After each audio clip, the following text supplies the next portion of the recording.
Are you not entertained? What are your thoughts on what you saw? And give me your interpretation on what you think should have happened.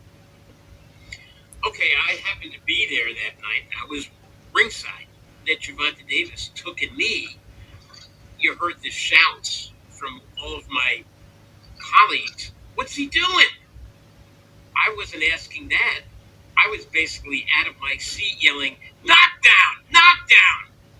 And then it was like, count, Steve, to the referee, Willis, count.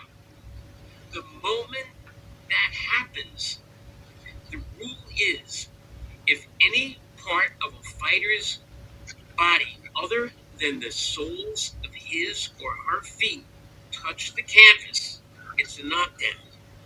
And I think the films will show Steve Willis making a call of a knockdown, but then he didn't count.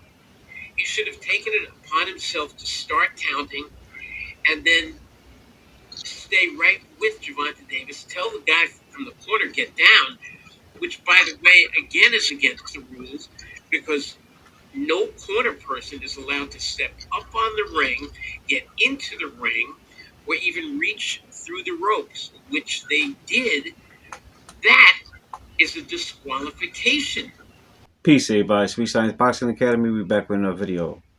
Alright, man. So, that was the former president of the New York State Athletic Commission talking to a ringside reporter saying that basically that Gervonta Tank Davis should have been disqualified for one, dropping down a knee. That should have been a knockdown.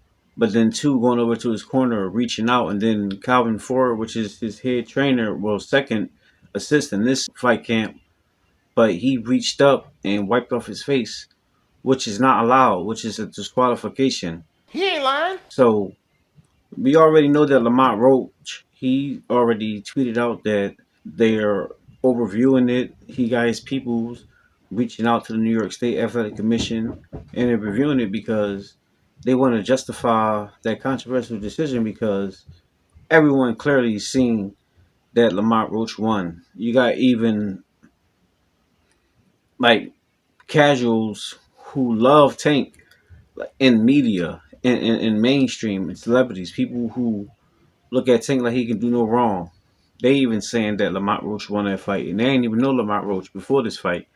So, like, it's something to that. Not only that, but if they allow this, then it just opens up the floodgate for people to just constantly keep doing this because people can start taking knees or going over to the corners and getting their eyes wiped.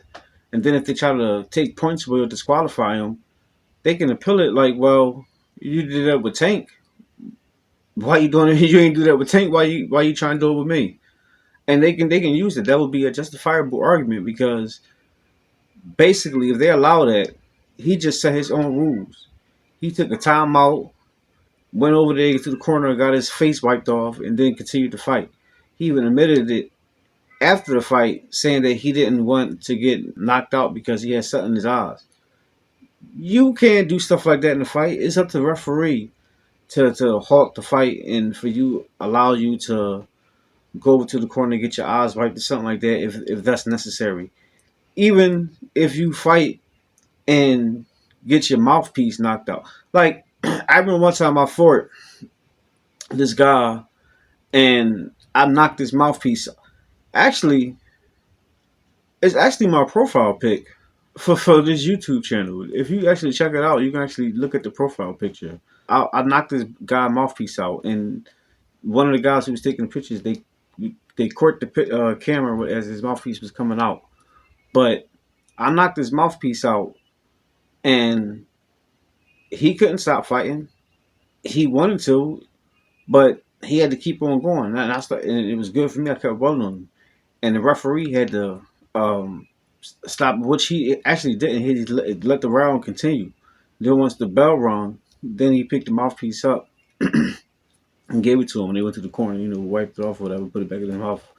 But that's what you do. You can't just stop and just be like, all right, time out. My mouthpiece came out. Or time out, I got grease in my eye. Like, one time, it was a fight where a guy dislocated his shoulder.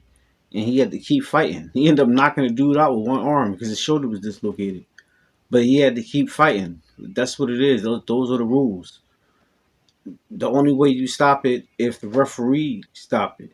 And Willis, he already started to count. He told Roach to go to the neutral corner and stopped. He even told Tank, it looked like you taking a knee and everything. So if they review this and Willis, he would have to be there and they have to agree to it, which he initially did, call it a knockdown. So I don't know how this is going to play out.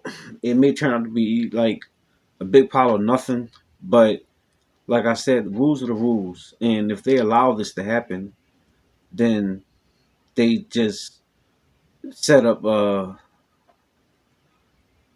floodgate for people to just do what they want now, and people can, and if they try to discipline them, then people can say, "Well, you didn't do that with Tank," and it would be a justifiable argument. So they don't want to go down this roadway. They got to do something about it, and I don't even think a no contest would be justifiable because that's no good for Lamont Roach. He won that fight.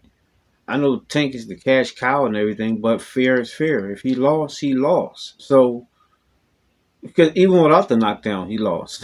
So, I mean, we're just gonna have to see what's gonna happen with this. So, but that's the former head of the New York State Athletic Commission. That's what he's saying out his own mouth.